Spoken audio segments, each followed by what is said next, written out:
तारीख को रामपुर से निकली है और वोट बचाओ संविधान बचाओ का हमारा नारा है। कल इसका समापन अमरोहा में होगा। पूरे यूपी में करीब करीब 3.5-4 करोड़ वोट काटने की तैयारी में मोदी योगी की डबल इंजन की सरकार है और चुनाव आयोग के साथ मिलकर ये घोटाला हो रहा है।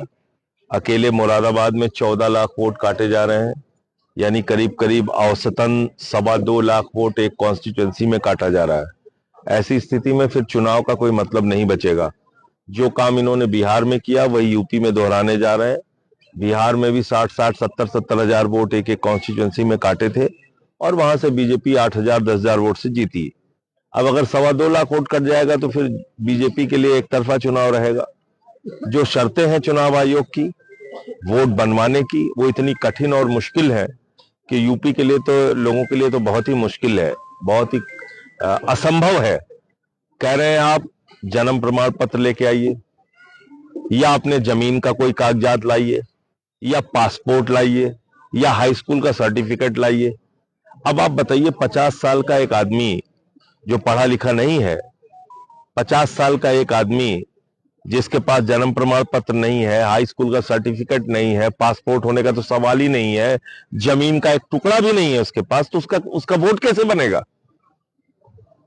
और वोट तो संविधान में हमारे पास सबसे बड़ा अधिकार है जो बाबा साहब डॉक्टर भीमराव अंबेडकर जी ने दिया।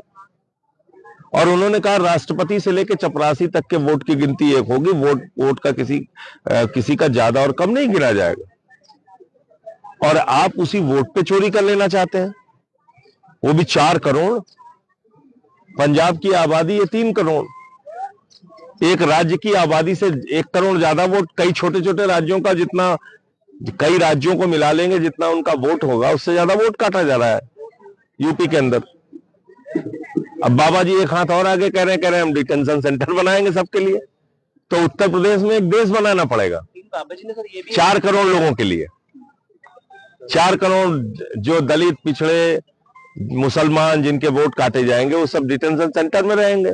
स्कूल बनाने के लिए पैसा नहीं है, मिड डे मील के लिए पैसा नहीं है, मोमबत्ती में स्कूलों में, अस्पतालों में ऑपरेशन हो रहा है, एम्बुलेंस ठीक चलती नहीं है, रोजगार के नाम पे लाठियां मिल रही हैं, खाद की बोरी किसान को मिल नहीं रही, गन्ने का दाम मिल नहीं रहा, लेकिन सनक पूरी करना है, डिटेंशन सेंटर बनाना है। यात्रा से ये कौन सी राजनीति है? उन्नाव पीड़िता जो है राहुल गांधी जमानत दी गई। देखिए, पहली बात तो ये कि इस पूरे प्रकरण में सरकार ने क्या तथ्य रखा कोर्ट में। सीबीआई अब कह रही है कि हम सुप्रीम कोर्ट जाएंगे। सीबीआई ने हाई कोर्ट में कैसे लड़ाई? हम लोगों का बेल का विरोध करना था तब तो जान लड़ा देते थे लोग, पूरी जो पूरी ईडी सीबीआई लग के जान लड़ा देते थे कि नहीं, बेल नहीं होनी चाहिए इन लोगों की। और इतने बड़े मामले में जिसमें पीड़िता के परिवार की हत्या तक हो चुकी है, ऐसे मामले में जमानत मिल जा रही है। तो सीधी सीधी बात है, बीजेपी के नेता है इसलिए जमानत मिल रही है। सरकारी पक्ष जो है वो मजबूती से लड़ नहीं पाया केस का। अलीगढ़ यूनिवर्सिटी में जो है शिक्षक की दिन दहाड़े गोली मारकर हत्या कर दी। मुझे इस घटना की जानकारी नहीं, मैं तो लगातार पदयात्रा में हूँ, पूरी जानकारी लेके मैं बताऊं। ने एक बयान दिया था जो वोट कटे हैं उनमें बहुत बड़ी तादाद जो है वो बीजेपी वोटर्स की है, और उससे गुमराह नहीं होना चाहिए।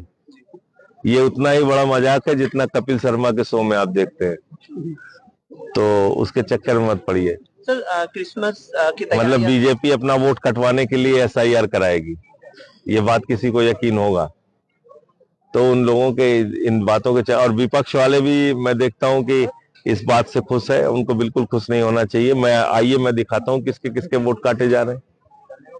विधानसभा रामपुर चलिए, मुरादाबाद चलिए, पागवाड़ा में मैं कल था, चलिए मैं दिखाता हूं किसके वोट काटे जा रहे हैं। दलितों के, पिछड़ों के, मुसलमानों के टारगेट करके जहां बीजेपी को वोट नहीं मिले हैं, वोट काटे जा रहे हैं। सर, देश भर में क्रिसमस की तैयारियां चल रही है और अब देख रहे हैं कि एक के बाद एक वीडियो आ रही है। पूरे दुनिया में भारत की छवि भारतीय जनता पार्टी खराब कर रही है। बहुत अफसोस की बात है कि जबलपुर में एक नेत्रहीन महिला जो अपने बच्ची के साथ किसी कार्यक्रम में गई थी, वहां पे बीजेपी की महिला नेता पहुंचती है, उसको गालियां देती है और उसके सामने उसकी छोटी बच्ची को इंगित करते हुए कहती है तू इससे धंधा कराने लाई है।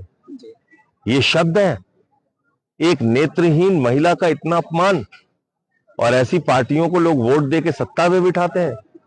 शर्म नहीं आती? प्रधानमंत्री को ऐसी घटना के लिए माफी मांगनी चाहिए। क्रिसमस सेंटा क्लॉज जहां दिख रहे हैं उसको तोड़ रहे हैं, चर्च में घुस के मारपीट कर रहे हैं। ये कौन सी हिंदू धर्म की छवि बना रहे हैं भैया आप?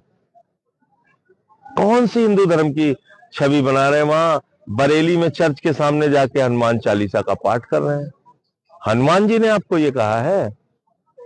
हिंदू धर्म ने आपको ये कहा है कि चर्च के सामने जाके हनुमान चालीसा का पाठ करो? अरे भाई, हनुमान चालीसा का पाठ करना है, हनुमान जी के मंदिर में जाएंगे कि चर्च में जाके करेंगे? ये हनुमान जी का सम्मान है कि अपमान है? मुझे मतलब अफसोस है इस बात का कि पूरी दुनिया में भारत की क्या छवि बन रही होगी।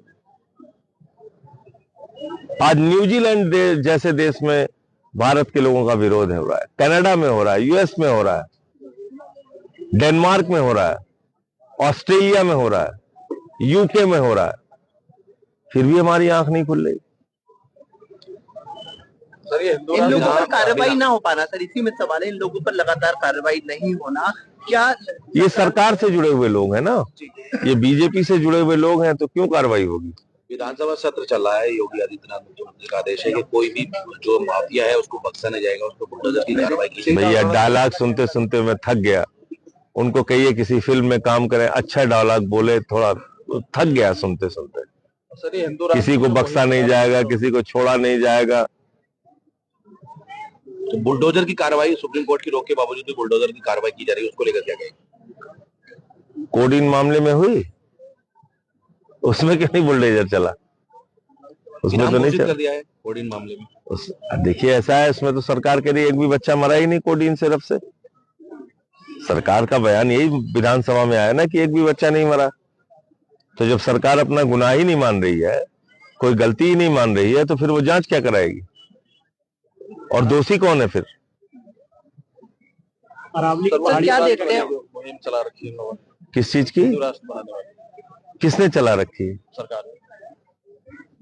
बाबा ने एक चला रखी है जो प्लाटिंग वगैरह करता है। अब ऐसे लोगों को गंभीरता से नहीं लेना चाहिए। हम संविधान से चलेंगे। संविधान क्या कहता है? भारत एक धर्मनिरपेक्ष राष्ट्र है। अगर ये बहस शुरू हो जाएगी, कल को कोई कहेगा हमें सिख राष्ट्र चाहिए, कोई कहेगा हमें तमिल राष्ट्र चाहिए, कोई कहेगा तेलंगाना को राष्ट्र बना लो, कोई कहेगा आजाद कश्मीर चाहिए, कोई कहेगा नागा राष्ट्र चाहिए, मैं कहूंगा सुल्तानपुर को एक राष्ट्र बना दो, मैं वहां का राष्ट्रपति बन जाता हूं।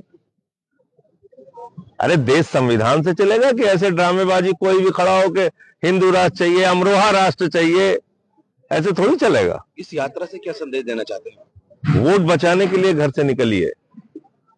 अगर वोट नहीं बचा लोकतंत्र में तो फिर आपको कोई पूछने वाला नहीं। आज वोट की ही ताकत है जिससे प्रधानमंत्री हो, मुख्यमंत्री हो, मंत्री हो, सांसद हो, विधायक हो, आपके सामने आके झुकते हैं। यूपी में सबसे ज्यादा मुरादाबाद मंडल में वोट चोरी हुआ है।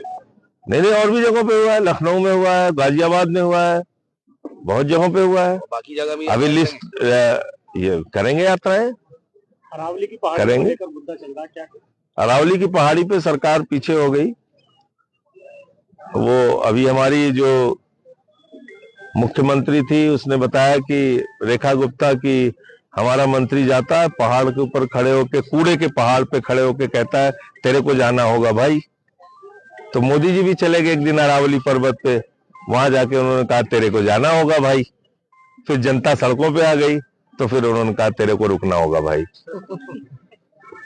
कभी तेरे को रुकना होगा में चल रहा है आगे। फिर मत देखिए क्या है, लोगों को गलतफहमी है मोदी इंडिया के लिए काम कर रहे हैं। मोदी इंडिया के प्रधानमंत्री नहीं है, वो अडानी के प्रधानमंत्री हैं। ये बात इस देश के लोगों को समझनी चाहिए। उन्नाव की पीड़िता इंसाफ के लिए दिल्ली पहुंची हुई है सर। उस पर बोल तो चुका मैं।